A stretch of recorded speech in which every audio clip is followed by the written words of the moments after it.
The promise of the future is an awesome force. My mentor worked this on me.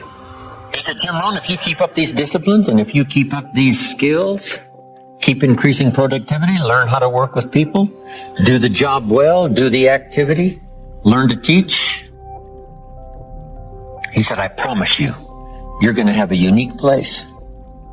I promise you. He kept saying that. I promise you. Things will all change. I promise you. A bank full of money. I promise you. A heart full of gratitude. I promise you. A family with unusual respect. I promise you. An audience that won't quit. And he just kept saying all of this stuff. I promise you. Take it from me. I've got the experience. I know. A person like you. Your dedication. If you keep up this pace, the day will come. The day will come. And he painted this picture. I couldn't sleep nights the first year. Then I remember one day he said, one of these days you'll walk into a room full of people, and as you walk in the room, you'll hear someone say, that's him. That's the famous man. I thought, well, that could never happen to me. I was raised in obscurity, right? One of my first skills was milking cows. I mean, what's that got to do with walking in a room and have someone say, that's him, that's the man, the famous man? But sure enough, year by year, audience by audience, and book by book, as I traveled this journey, wow, that promise from this man started coming true. I just wish my mentor, Mr. Schoaf, was here to see this. Here's what he would say. I told you. I said, listen to what they're saying. I told you. I told you. Yeah, that's right. It's happening. Well, I wonder how much further. I wonder how much more. That's a gift. Language that transports people into the future. So I'm asking you to do the same thing with your company, with your people that work for you, and especially your family, so that you can give them the promise of the future. They'll do extraordinary things if they can see. If they can't see, they'll take little steps. If they can see, they'll take giant steps. You know, this is why I'm a huge fan of sort of peer organizations or mentor relationships. It's why having good friends is important. You know, you know, the friends who tell us we're crazy, you'll never be able to do it, you're nuts, why don't you go back and get a job? We start doubting ourselves. But the friends who say, you inspire me. I don't have the courage that you have to cut the cord like that and go do it. That's amazing. You gotta stick with it. You gotta stick with it, right? It's those friends, it's those relationships. Any successful CEO, any successful leader will talk about their mothers, their fathers, their friends, their wives, their husbands that stuck with them, believed in them. Those relationships are absolutely essential. You can have a limited success if you go it alone, and I think it's an unhealthy success. There are leaders who do it, but they take a huge number of pills in the morning, and depression is a large part of their being. It doesn't have to be that way. Help them to see themselves better than they are. Sometimes we have to help people see themselves as they are. If your child is messed up, you got to say, hey, John, you have messed up. But here's the next clue, parents. Don't leave them in the mess. So they've messed up. How quickly could they turn it around? Almost overnight. What could be the promise of the future if they started walking the new road? Absolutely colossal and unbelievable. So we quickly go from saying, yes, you've messed up, no doubt about that, but here's how quickly you can recover. Here's how quickly you can multiply the future in a positive way versus the negative way that brought you to this poor place. See, the gift of language can do the most incredible things with a human being. Rescue them from oblivion, send them into the future with a picture of the promise, the possibilities. Don't be lazy in exercising these gifts. Someone say, well, how good do we need to be at it? As good as you possibly can. Someone says, well, this is only a child. What a better place to start. Correcting a few errors and building the promise of the future. We can't say it's only a child. This could be the next superstar. This could be the next person of high productivity that starts enterprises that employs millions. This child, properly corrected, properly inspired.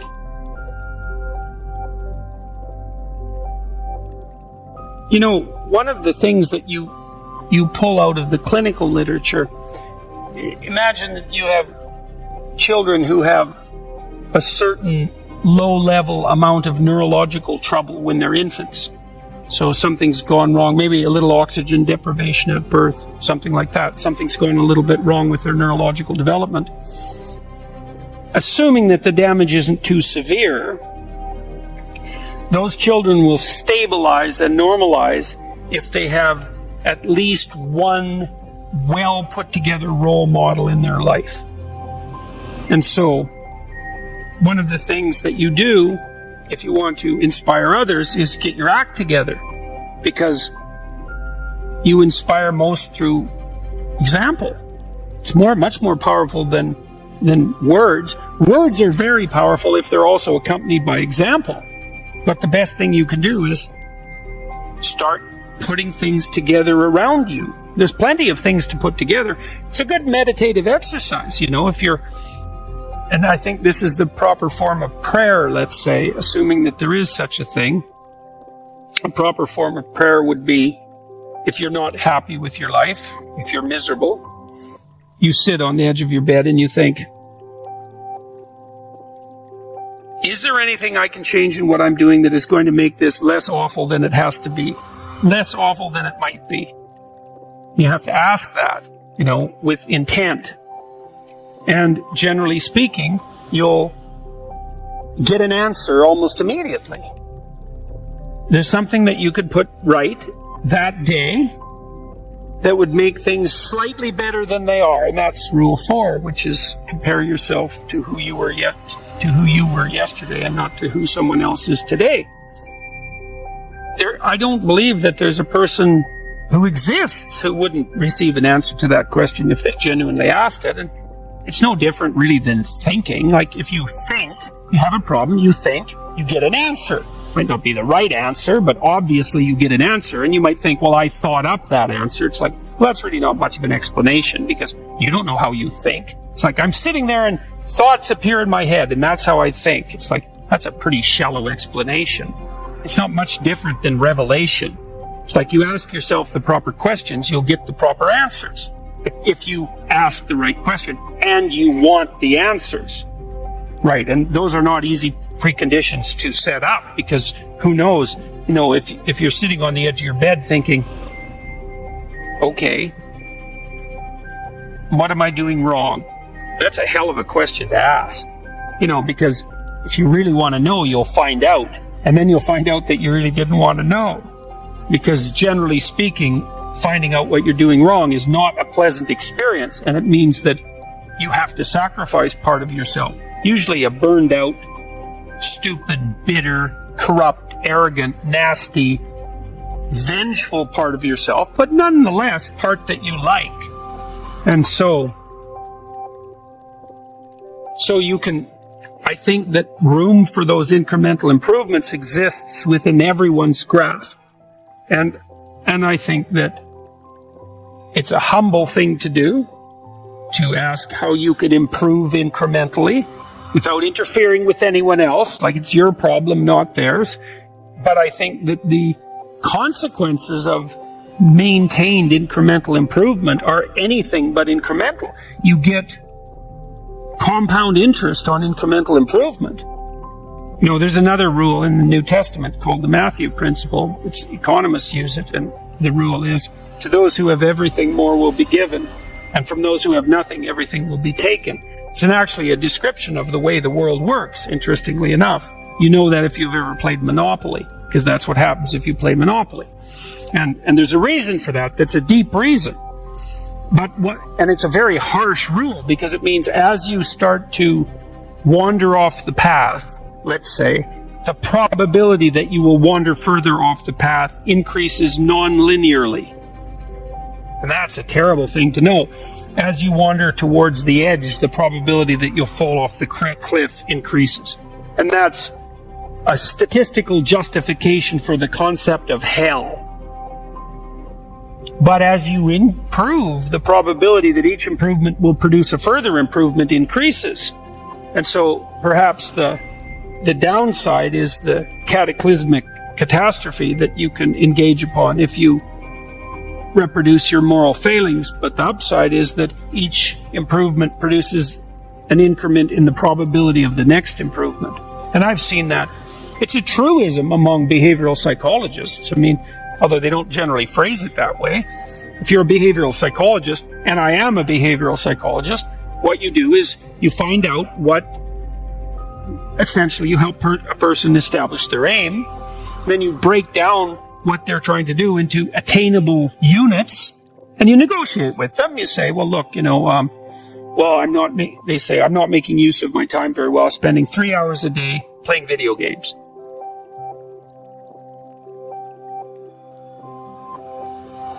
Okay, hypothetically, how much time would you like to spend playing video games? And they say, well, I could probably spend an hour a day without it interfering with the rest of my life. Which is kind of the issue, right? Because if you play video games, fine. But maybe 3 hours means that you're not doing your homework or something, and that's not a good game. So you say, okay, well, I want to play for an hour a day. It's like, okay, well, can you shift to an hour a day right now? And this is supposed to be an honest conversation. And the person says, no, I've tried that lots of times. Every time I try, I just fail. And so you don't say, well, quit failing, go play 1 hour a day, and the problem will be solved. That's a stupid strategy. You say, okay, well, look, you think about this, and don't agree to do this unless you think you will do it, because otherwise it's just a waste of both of our times. It's like, do you think that you could track how much time you've spent playing video games for 1 week? Don't change anything. Just track it. And they think, yeah, I could probably do that, but I might miss a couple of days. And think, okay, fine. So here's the deal. 5 out of the next 7 days, you just track how much time you spend playing video games. And the person says, I think I can do that. Because that's what you want them to say. You want them to succeed at the improvement. It's not much of an improvement, but it's something, right? Then they come back and they say, well, yeah, I was playing about 4 hours a day. And so you say, okay, well, fine, good work, man. You got it tracked. Now we know the parameters of your problem. It's actually a little worse than you thought, but at least you had enough sense to measure it. We know where you're at. Okay. Do you think you could cut that down to 3.5 hours every day?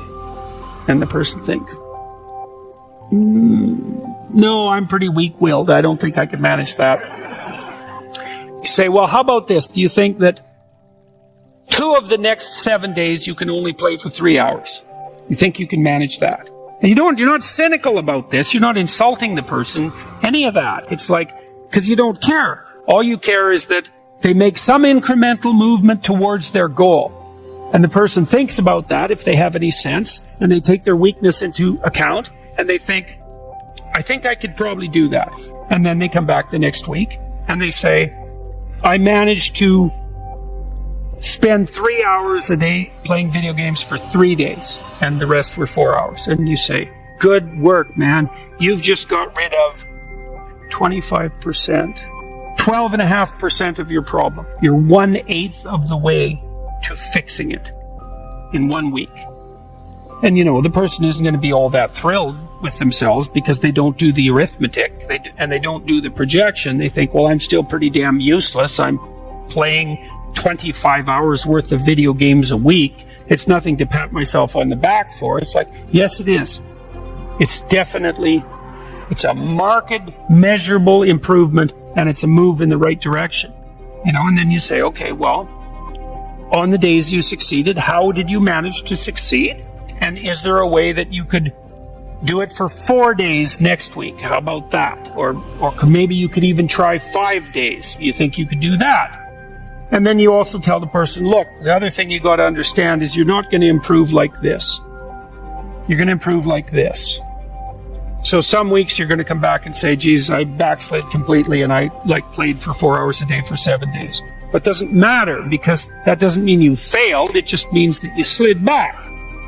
You want to calculate it over a month or something like that. And, generally speaking, a month later, the person's down to something like 2 hours a day. And you've figured out ways of filling their time in with something productive otherwise. And they're on their way. And the general consequence of that is that every time they manage an accomplishment, They get a little stronger in character. They get a little bit more confident in their ability. They get a little bit less rocked with self-disgust. They get a little bit more hopeful about the future. And they get more confident that they can make another change. And if you're patient, and you have to be patient with yourself that way, it's like you reward those incremental improvements and you don't get all cynical about them. And you think, okay, just imagine what would happen if you kept doing that every week for 10 years. And the answer to that is things would be so much better for you that you can't even imagine it with that much improvement, or maybe even with half that much improvement. And so that's a very good way of progressing.